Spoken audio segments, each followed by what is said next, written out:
Alliance for Grieving Children. You're not going to want to miss that one.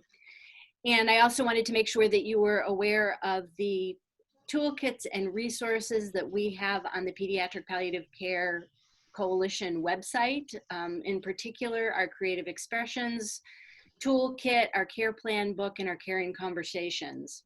One of the really exciting things that we have been working on is our Caregiver app, and we're hopeful that you will take a look at this, explore it on our website. You can also download it from the App Store and from the Android store. So we invite you to take a look at that. We're hopeful that it will help you and your families to keep track of medical information.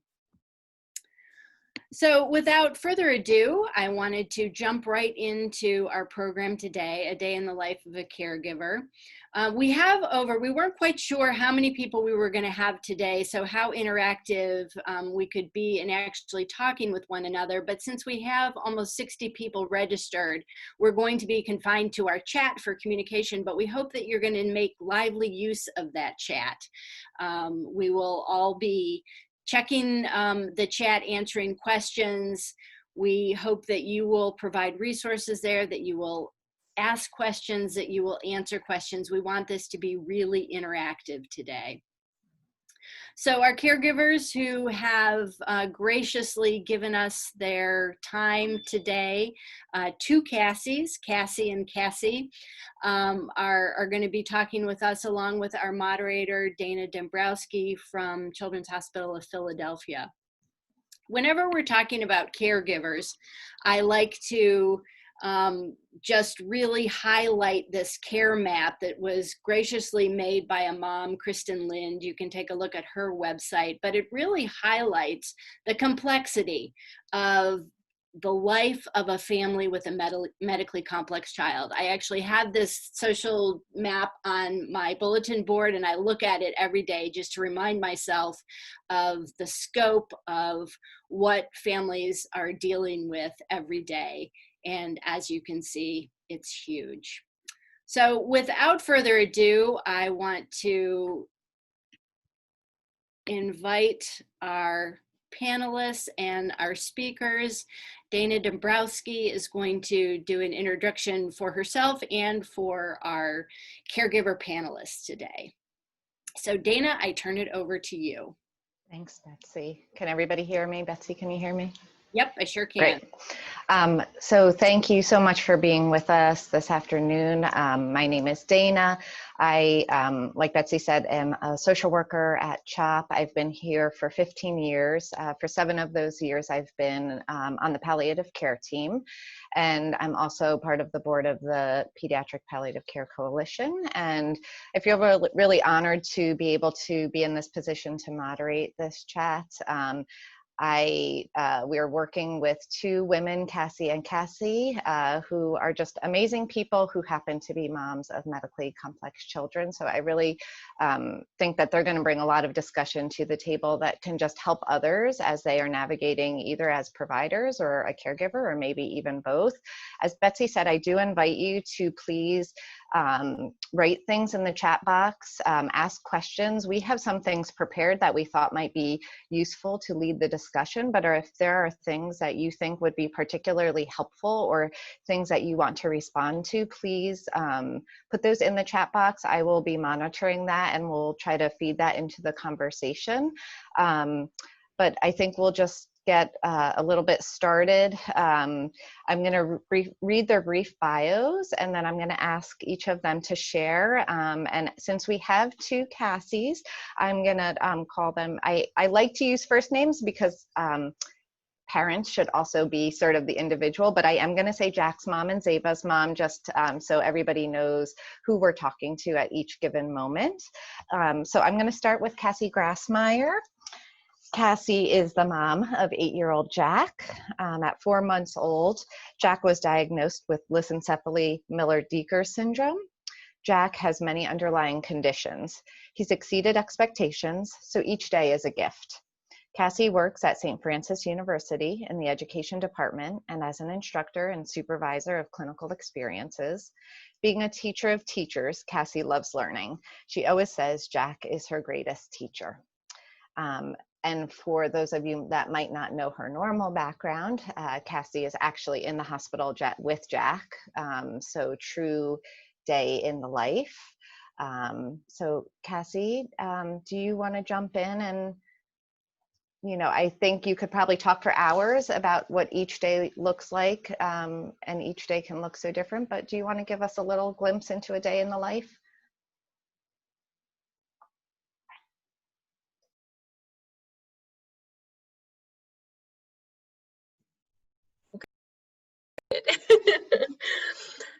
Everybody hear me okay now? So yes, a day in the life of Jack is quite different every day. Last week we were having a really good week, and all of a sudden on Wednesday he started to get super junky and went downhill, and we ended up in the ICU at Children's, and he's currently intubated. So it's been quite the week. So every day is new, every day is a gift.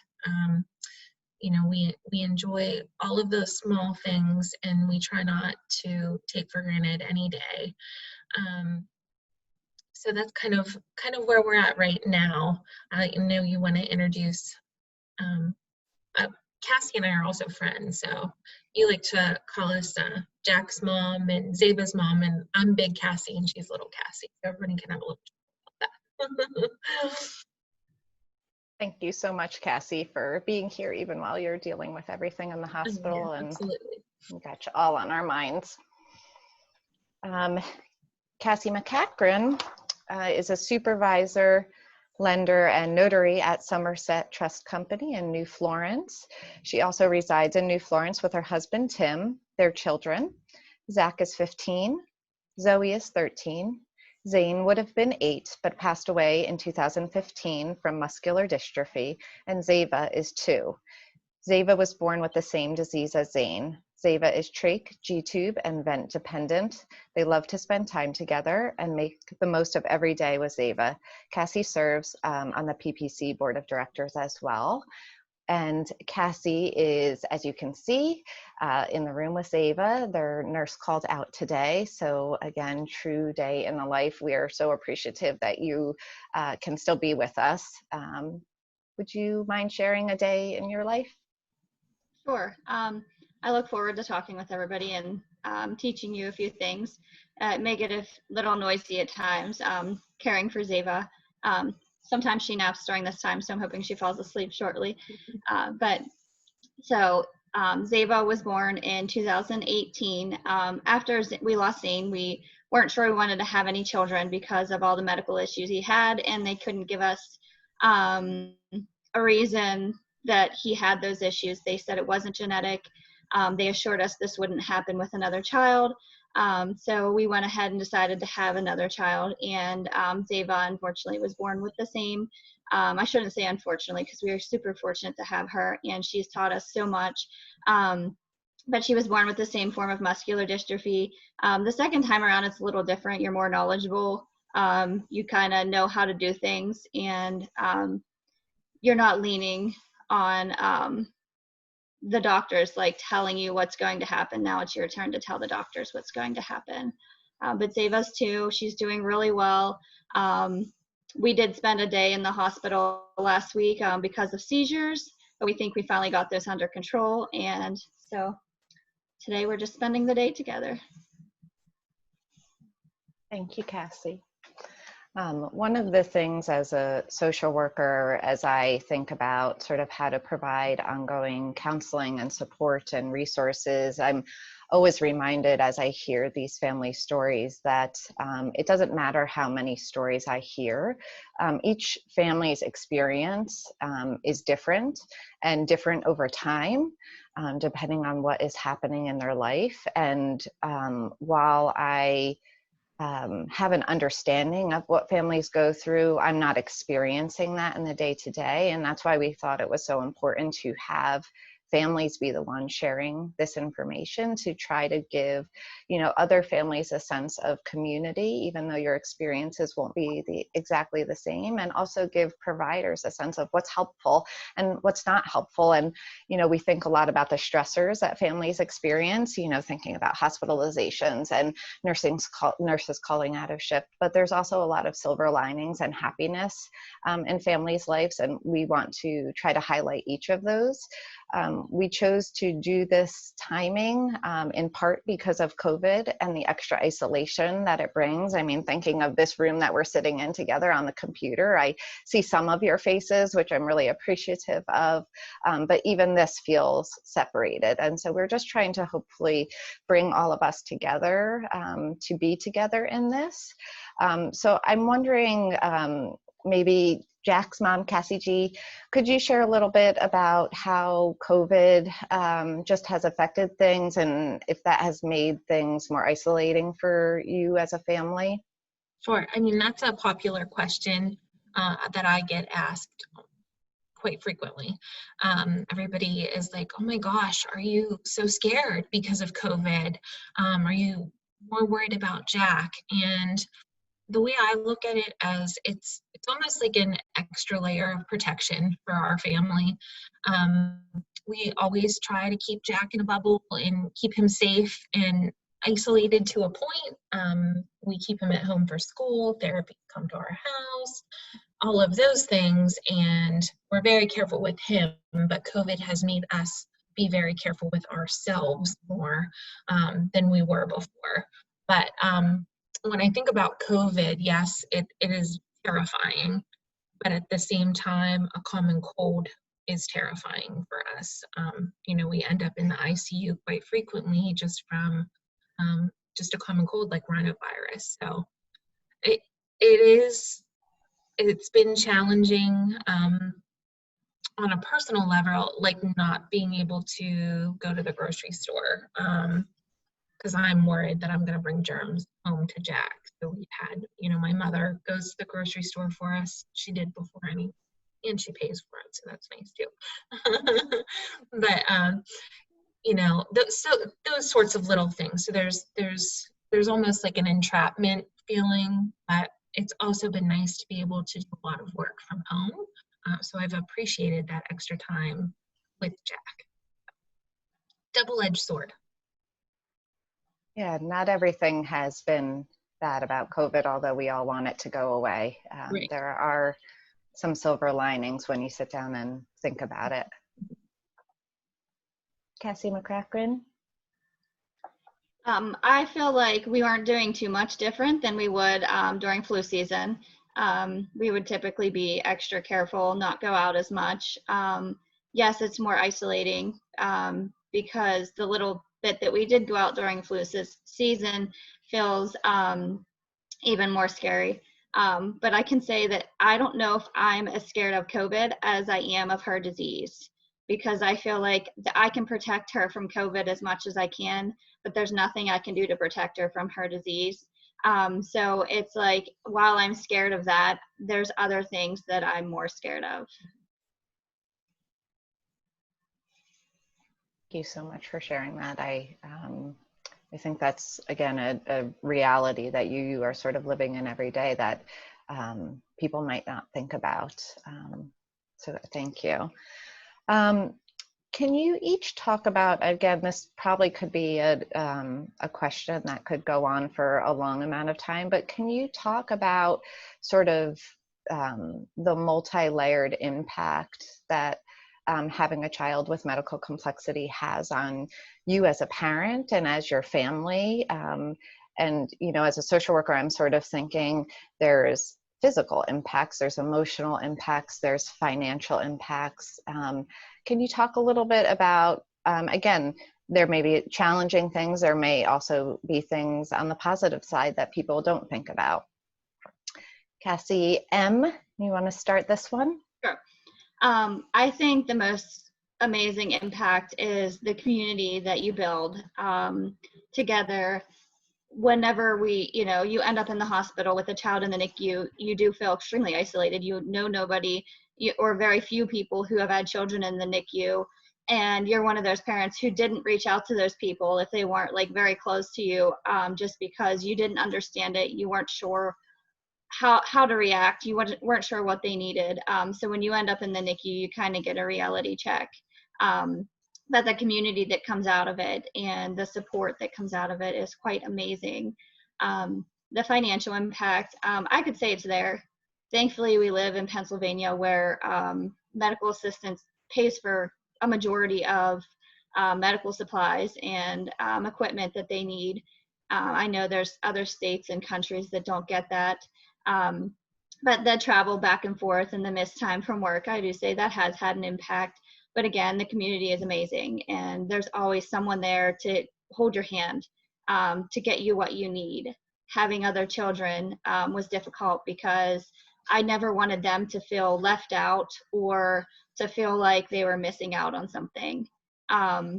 If they had a birthday party to attend and we were inpatient, I was always worried that they were going to hate their sibling because of them, they can't do this event. So I'm thankful for my in-laws who have been there to help get them back and forth, and they've never had to feel that they were left out or couldn't do something because we were inpatient.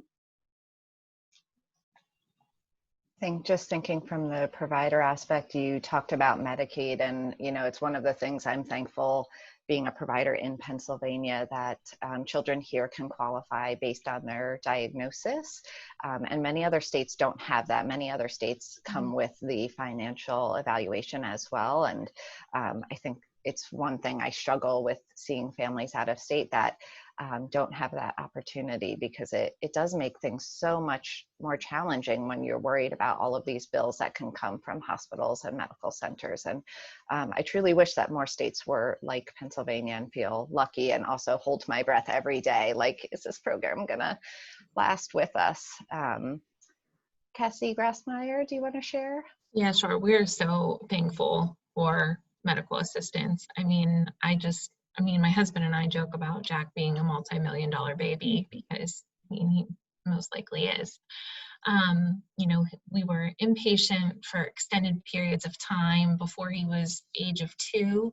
We didn't have a NICU stay. His seizures didn't start until he was about 4 months old, but we've had multiple stays. And then we ended up having a series of 10 brain surgeries in a matter of 5 months. So we were in and out of here a ton. And the people that you meet while you are here it's just truly incredible. That's how Cassie and I met, because of our little boys, Zane and Jack. So to be able to be supported by people that are going through something similar to you is extremely important. I remember one of the first things that I did after Jack's diagnosis was get online and look for a parent that had their child that had lissencephaly. And I mean, that was 2012, things have evolved with social media, but I remember meeting a mom, one of the rare disease websites, and she was from Australia. Her daughter was 13 and had a version of lissencephaly. And that was my first, oh gosh, okay, thank you. There's somebody else out there that gets it a little bit. Because you're told it's so rare and all of these things, but then you realize there are so many people out there dealing with similar situations that you can connect with. So I find the silver lining in that, for sure, being able to be here and be comforted by being here. We live in Altoona, so it's about 2 hours away from Children's Hospital Pittsburgh, and I always say when we're driving in and I can start to see the building, I kind of can take a deep breath. So there's a level of comfort with care from nurses, care from doctors, continuity of care. And then at home too, we have certainly felt all of those things that you were talking about, Dana, the financial part of it. I left my job as a teacher to take care of Jack, and I thought I would never work again. And I stayed home with him for 2 years, and then it became very anxiety driven that I did not want to leave him for anything. So it was healthy for me to start substitute teaching again. And then I evolved into the position that I'm at now, which is very flexible. So I was able to do that. But in our financial struggle, we sold our home. My husband was in Iraq for a year. We were able to build a beautiful home, like our dream home. And then all of this unexpected happened, and we decided to move back in with my parents, which has been a blessing. We added on to my family home. So my parents have their own little grandparent suite. So I tell them I can take care of them when they need me to. So caregiver heart here. But it's been so helpful and has kind of taken a lot of burden off financially. We don't feel like we're struggling there, so we're really lucky to have that support too. To both of you, you guys have really highlighted on so many things, and one of the important things you each talked about is that or sort of implied is the impacts that this has on everybody in the family, right? And it might be siblings, and it might be parents that you move back into, and all of those things come with hardships, but also sometimes some silver linings and some benefits. And it sort of gets weaved through your day-to-day. There's a comment, we have a participant all the way from Barcelona, which just thank you for being here. That's really exciting for us. But just about, hi. Leaving a legacy, like having a legacy with your children too. And Cassie and Cassie, this is what you're doing today. You're sharing the legacy of your children, and sharing the stories is something that I hear from parents every day as they're caring for their children, as they're navigating hospitalizations. Parents and families want people to know their children, and that is really important through every step of a medical journey. And so I just, and there's so many different ways that you can do that. Sharing a story is one way in this type of forum, but I just want to highlight how important that can be for families, but also providers. I think hearing true details of a story, both big and small, are what help us be better providers, and we couldn't do it without your honesty, and that requires a little trust, and sometimes it takes some time to build some trust. And you guys are doing this in a webinar, so just again, kudos to you and thank you. I guess, one of the things in talking about sharing stories, it makes me think about communication, and being on a palliative care team, communication is probably something that we talk about almost every minute of every day, and particularly how families communicate with medical teams and the challenges that can bring. And Cassie G, you may be experiencing that in the medical system, although you know them and know a lot of the folks there. But can you just talk about maybe either challenges that you've had with communication, or just what you think is important in terms of provider to family communication, or maybe even communication within your own family? What works, what doesn't? Mm-hmm. Sure, absolutely. I know that, we have our cell phones now. It's very easy to put your feelings out there in a text. Sometimes it's harder to say face to face. So I'll give an example with my mother, who, other than little Cassie, she's my best friend, and it's very hard sometimes to talk to her about tough conversations that we're having in here. He's intubated. He's 8 years old. He's declining neurologically. He's declining from a respiratory standpoint, and we're having tough decisions about whether or not to give him a trach, and kind of how far we're willing to go with interventions for him. So, and just like the severity of this day, I think this is the sickest he's been. So it was hard for me to do that face-to-face with my mom, so texting helps. So communicating with family that way, but always being open and honest. And I find that asking a lot of questions to the providers is what helps me. I was told before Jack was even a year old not to Dr. Google, but it's very easy, familiar with, and get online and start looking up things and getting worried. So I find it's best just to go right to the source and ask the tough questions. And then, I don't know, I feel like that helps build a relationship between providers as well. And when you're in the hospital for an extended period of time, you might see multiple providers. So I think communication is key, and to be able to be there and share reports and share thoughts and make sure that you're all moving in the right direction together. I don't get upset with them unless I'm really upset. I'm usually like the nice person. Everybody likes me, but don't get me upset. Don't get me going, because you don't want to see that kind of Cassie come out. So I'm usually, I'm very respectful, and I find that goes a long way too, being kind to others in those conversations, and they know you kind of let them in a little bit. I'm an open book, so and also trying to find other things to connect with, like the nurses that are in our room. We usually try to have conversations that are not just about Jack, so I think that helps as well. Our last attending that was on last week, Dr. Hamilton, she has a new puppy, and we also have a new puppy. So we're commiserating about having the new puppies.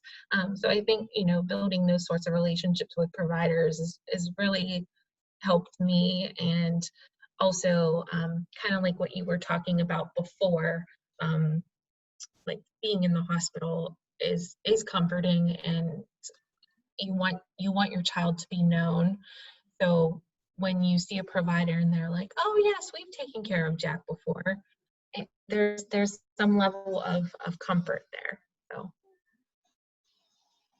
I just am reminded again, Cassie, by you sharing so openly just how honored I am to be in a space to sort of hear these things. And I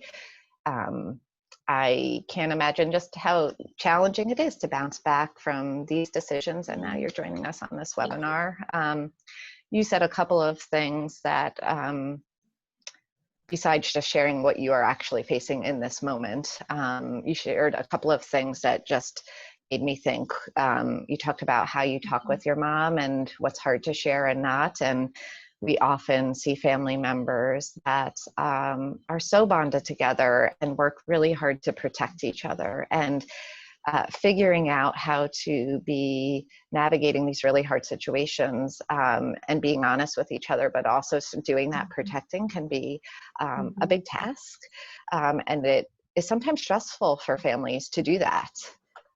And I don't know if you feel the stress of it, or you sort of are in your groove with, I know this is the way I'm going to communicate with my mom, or. No, I feel the stress of it. I totally do. I put it, and you know what, and Cassie and I were texting last night. We were both feeling the stress of things, and I'll let her chime in because we were both like, we really need a hug.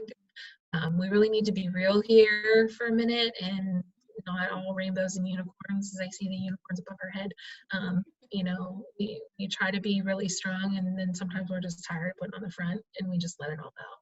So, right, Cassie? I think the other thing that you had mentioned is just part of your way of coping is asking lots of questions to providers. And from a provider standpoint, right, that's so helpful to know, what does a family actually need to know? What are they worried about? But one of the things that I try to practice as a provider is not making assumptions and actually asking questions to a family to figure out, what is important? What are you worried about today? Because again, I think that can change over time, even if I know somebody really well. And I think asking questions is one of our greatest tools, because I think assumptions can obviously, can get you into a danger spot. Cassie McCracken, do you want to talk a little bit just about communication and what works well and not so well for your family? Definitely building the relationship with the providers. And letting them know, letting them trust you. Sometimes it's hard. They see you as a parent. They don't know that we've been through this before. She's only 2. They think we've only been doing this for 2 years. And sometimes it's hard to get them to understand like my level of comfort. Because, sometimes they see a lot of scared parents or parents who just jump to things. So just getting that relationship with them so that they trust you, they know your level of comfort and what you can handle. And then some providers, I would like to just see past the diagnosis, and just see the child. She's 2. She's a typical 2-year-old with the diagnosis. So I want them to see past that. And so when I ask questions, typical 2-year-old questions, I want the typical 2-year-old answers. I don't want the medical answers. So sometimes just asking them to look past the diagnosis, and just treat her as a 2-year-old. But that rarely happens. We've had a lot of great experiences with them, but definitely the communication. And I agree, when you're inpatient, becoming friends with the nurse, I guess I should say. Sometimes they've sat in the room and talked with me for a while, overnight, just because I needed someone to talk to. And, my husband's at home with the other kids, and everyone else is sleeping. So it's really nice. It's been a comfort to have some of the nurses to talk to while you're inpatient as well. Sometimes they bring you donuts too. Chocolate fixes a lot. Blythe, thank you for joining us. And I see your question on our chat. And Cassie, I think you spoke a little bit to it of remembering, your child, specifically the age of your child. Ask me some normal questions. But Blythe asked, what is one of your favorite or maybe most effective or more preferred questions that you appreciate getting from your providers? And I would even maybe broaden it to, doesn't have to be a question. Is there something that brings you relief when either a certain provider comes in the room because they're going to hit on what you need? And I would open it up to either of you to answer. Well, I don't really have a favorite question. I kind of like how you phrased it, Dana. Like, not what do you need? I get that question a lot, and I'm like, I don't know what I need. Like, there's a whole bunch of things that I need that you can't give me. But did you say, how are you feeling today? Something like that. Like in that, the more in the moment questions I think are helpful. I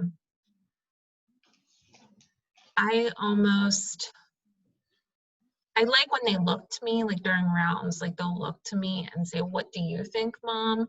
I think that they really value my opinion on Jack's status, if that makes sense. But, definitely speaking from social work standpoint, I often don't know what to say to what I need.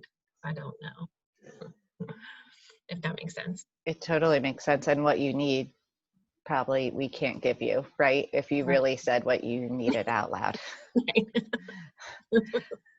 When you just said, you like to participate in rounds, and, we see our families as experts, right? You are living in the day-to-day and you know lots of details. Even if medical providers know you guys really well, there are things that you just, right, mommy radar, mommy gut, or you just know if something's right or wrong. But also on the flip side of that, I always worry about families, in rounds or even just in the day-to-day, like having the pressure of holding that information. Is there a balance to that? I mean, probably also an unanswerable question, but.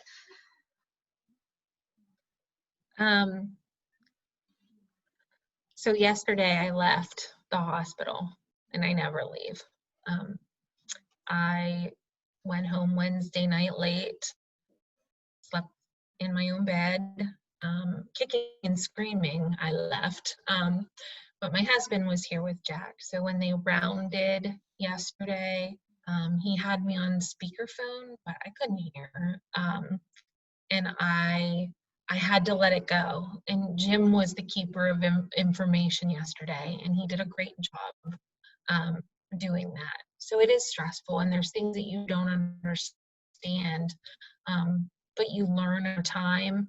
And by asking those questions afterwards, like even to the nurse, if you don't feel comfortable asking the doctor, just saying, what did they mean by that? You know, or what's normal? Not that anything is normal anymore, but you know, at this time, all of the vent settings and the different blood pressure grips he's on, like that's kind of out of my league. So I've learned a lot and asked some questions, but it was funny seeing it come from Jim, seeing his learning process too. Like he was picking up on things, and it was good for him to be that person that holds the information. Yeah, thank you for that. Cassie McCracken, do you want to talk a little bit about Zach and Zoe and just having siblings and navigating that? And again, maybe some of the highlights of having the siblings around and what also the struggles are? So there's a huge difference in their age from Zane to Zava. So with Zane, they were a lot younger, and they couldn't be as helpful as they are now. And I definitely see the relationship difference. When they were younger, they really didn't understand. My daughter actually thought that all for 3 months before they came home from the hospital after they were born,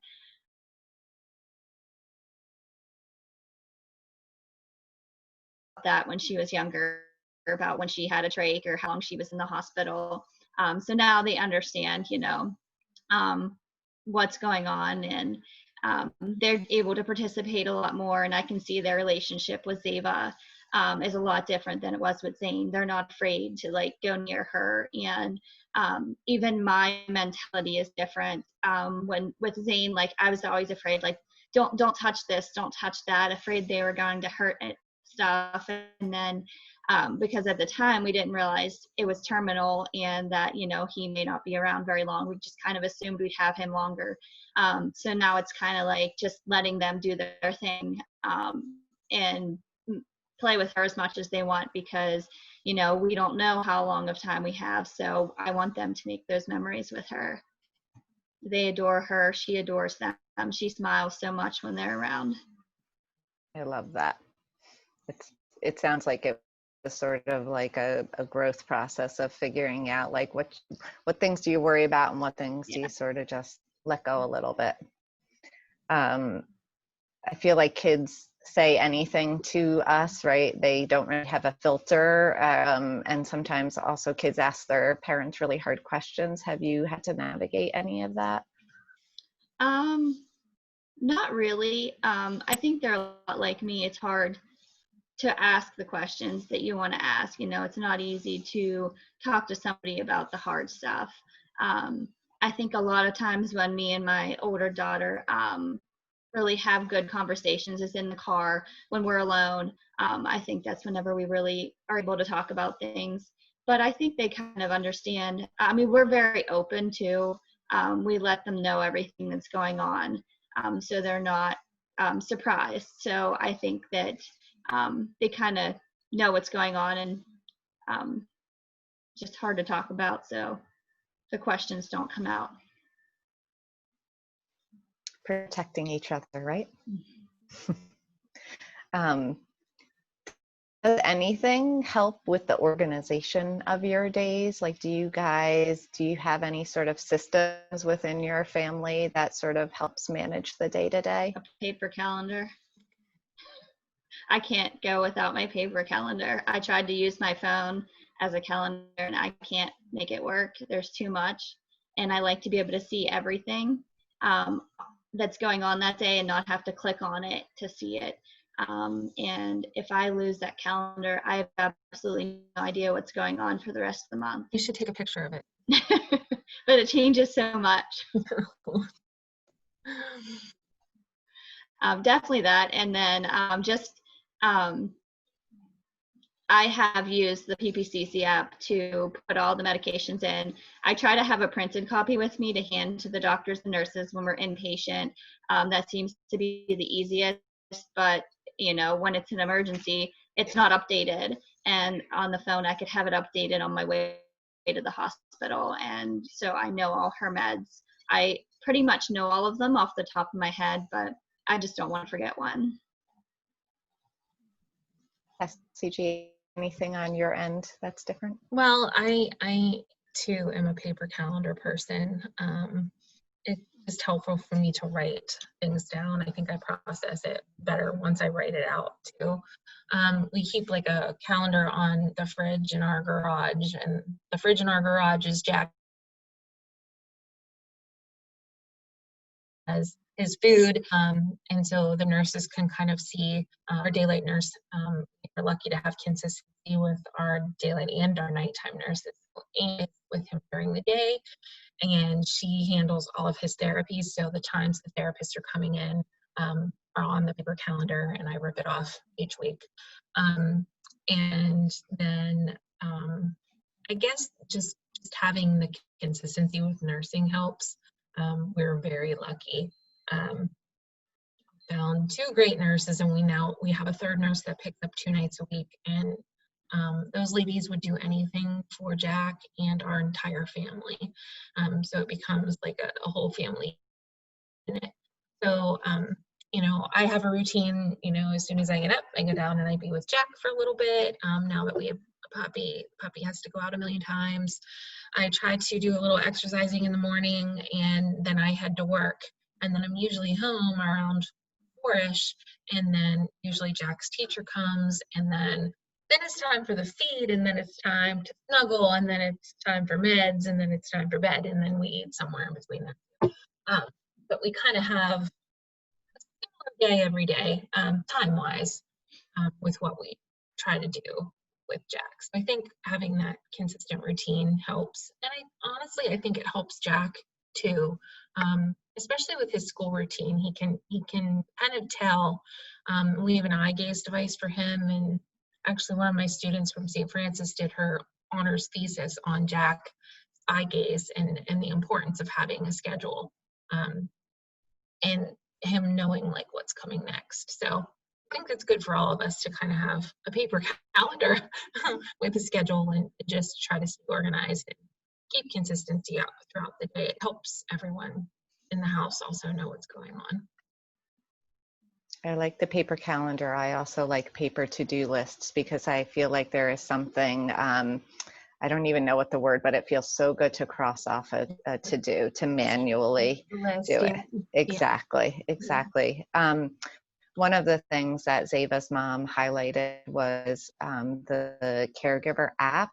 If you guys haven't heard of it, if you go to the Pediatric Palliative Care Coalition website where you registered for this event, you can get information on the app. It's a way to organize medical information, medications, as Cassie was saying, but there's more information there. I just wanted to highlight it for those that might have not have been aware when she's of you in terms of involvement with palliative care teams and how they have helped you. Would you mind highlighting how that has been? I think that while you're inpatient, you have so many people to talk to. You have social workers and nurses and doctors. Once you get home, you know, the isolation starts where you don't have anyone who understands what you're going through. So having the palliative care team and being able to reach out to them with questions, even inpatient though, like it's hard to talk during rounds. Sometimes they're in a hurry to get to the next one. So I'm typically writing stuff down, and so that I can Google it. And then I'm not comfortable asking, but the palliative care team, I feel like the relationship with them is a lot deeper than the other people that you're around. They're there with you constantly. You may see different nurses and doctors when you're in the hospital, so you develop a relationship with them where you're more comfortable asking them the questions, and they're not afraid to tell you the hard things. They don't sugarcoat things. They let you know what's going to happen, and they're there to answer the hard questions that no one else wants to answer, or they give you a sugar-coated answer. So they've definitely been a huge support And sometimes I feel like I ask them too many questions, but they never seem to mind. Yeah, I could totally agree with everything that you said. We met palliative care when Jack was 5 months old and was unable to eat by mouth. And it was a scary thing because you heard the word palliative care and you're like, ugh. But it's not. It's so supportive. Just for 8 years, having our team here at Children's in our lives has just really made all of the difference. They're kind of like the glue that keeps everything together. When we talk about communication, they're the know-all with all of the different care specialties. We're lucky enough here at Children's to have a complex care team as well. And before that team evolved, we had a pediatrician that was kind of like a coordinating pediatrician. We've had those relationships with those doctors that have tried to coordinate care, but it's just ultra helpful to have that layer of supportive care, especially in moments like this. When we're inpatient, they come and see you every day. You can talk about hard things if you want to. They know your child. When we first got here, hi, Ziva. Hi, Ziva. Hi, Ziva. When we first got here, it was Carol. Carol came right in and she knew that Jack needed something. And I'm like, you just come in here and wave your magic wand. The fact is that they really know our children not only from a medical standpoint, but they know our wishes as well. So I think that's really helpful. I think the consistency is the main, the most helpful, because the doctor, like I said, you see different doctors and nurses. And then sometimes your favorite provider leave and there's new providers and they don't know your child and they're trying to do new things because that's what's always worked for them. So just having palliative care there to advocate for you whenever someone doesn't want to listen.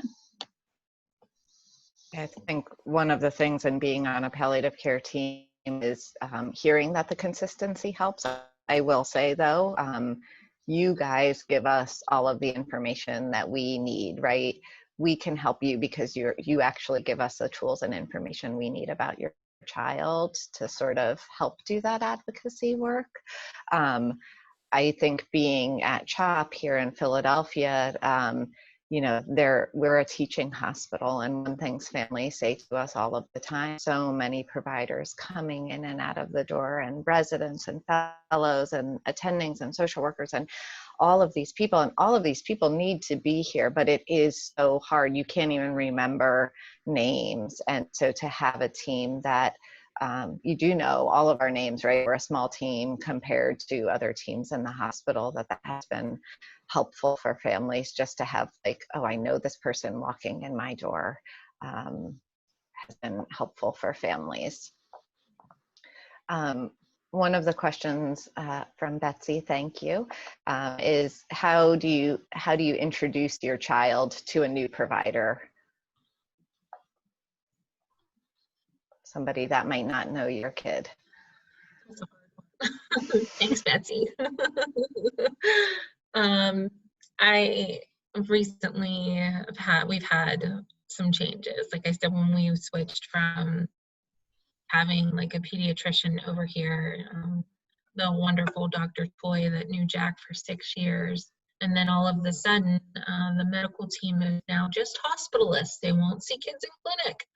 So you're gonna have to join the complex care team. And you're like, seriously?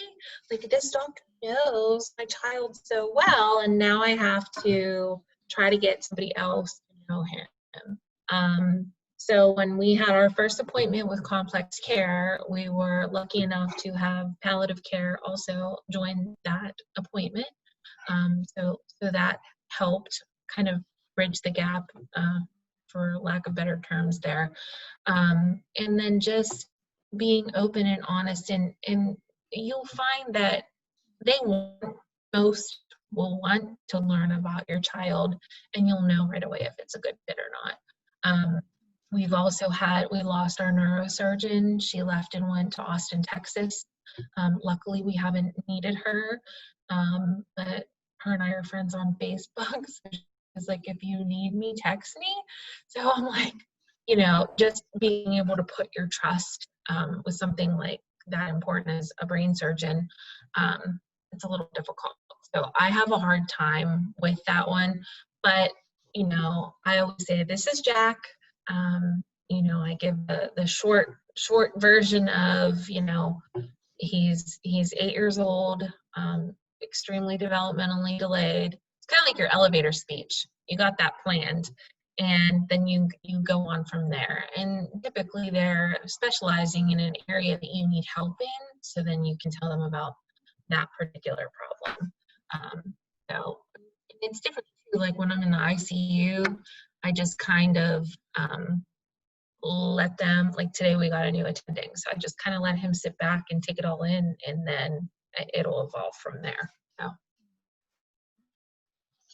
One of my favorite stories is a family had asked to meet with our team, and they called us and, you know, asked us to come. And they said, but before you come, we want you to go to our website and read about our child here. And, you know, I have to say, as a provider, my practice is to not actually be on people's social media pages and things like that. But it was really important for this family to sort of for our team to get the highlights before we went in the door, for them to be able to talk about what's happening now in our life, right? You need to know about the last 5 years, and then we can talk to you about today. And for them, that was really the most helpful thing, and it actually really worked. And so I think you're right. In any given moment, you're probably going to need a little bit something different depending on where you are, what type of provider it is, and you probably pick and choose the detail to know at that time. There's a question from Iris. Thank you. This is such a nice question. What is your favorite family activity or tradition that you two do together as a family, either for fun or for maybe some stress release? Are there things that your families do? David's mom? Well, we like to try and get her out of the house and do as much as possible with her. This year, not so much, but in previous years. My goal as a family, we love to go to Niagara Falls and see the falls and do some stuff that I haven't gotten a chance to take her yet, but that's one of our goals, is getting up there. And typically every Sunday, at least they used to do fireworks, and I think she'd really enjoy that.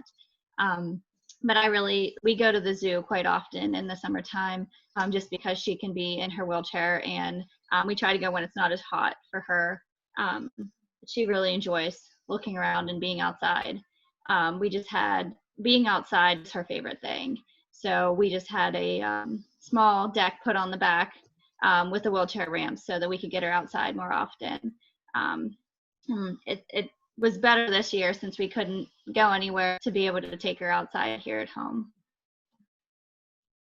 Outside's our thing too. Jack loves the water.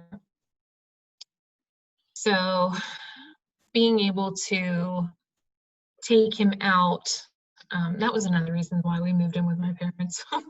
They have a pool, so, and I know they've got a pool too this year. So just seeing him in the water and seeing his body be free and not like leaned up against something, it's something that he really enjoys. So we do spend a lot of time outside.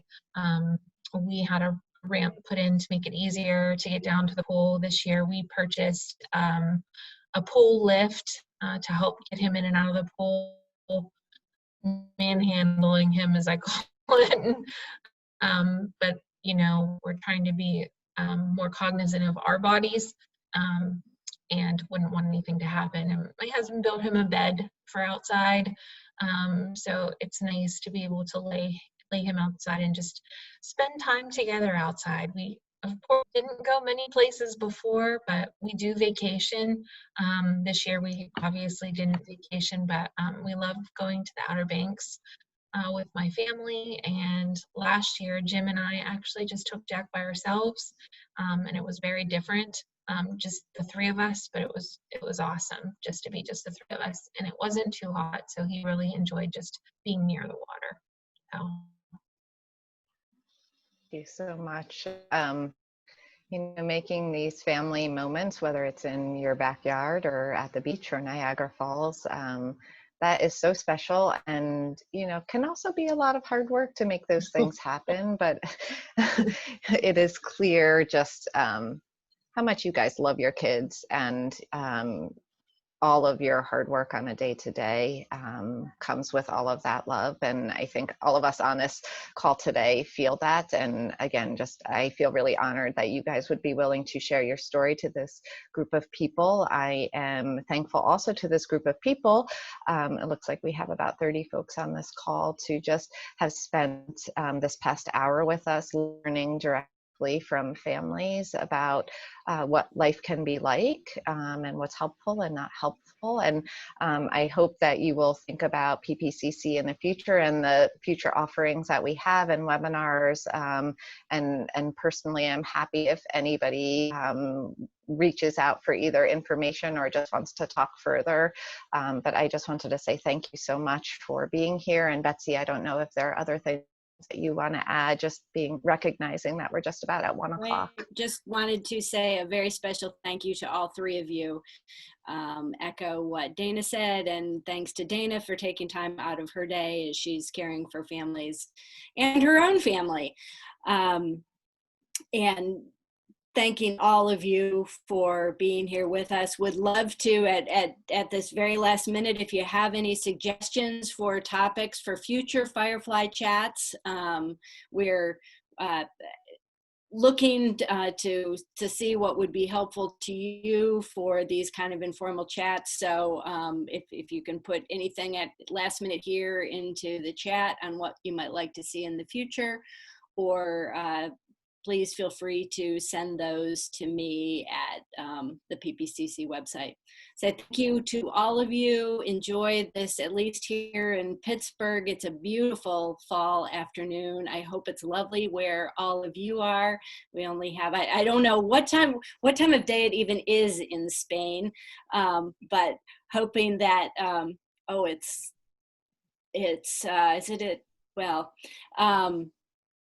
hoping that you all enjoy the day and spend some time outside, as it's important. So thanks everybody for being here, and we'll see you again soon. Bye-bye.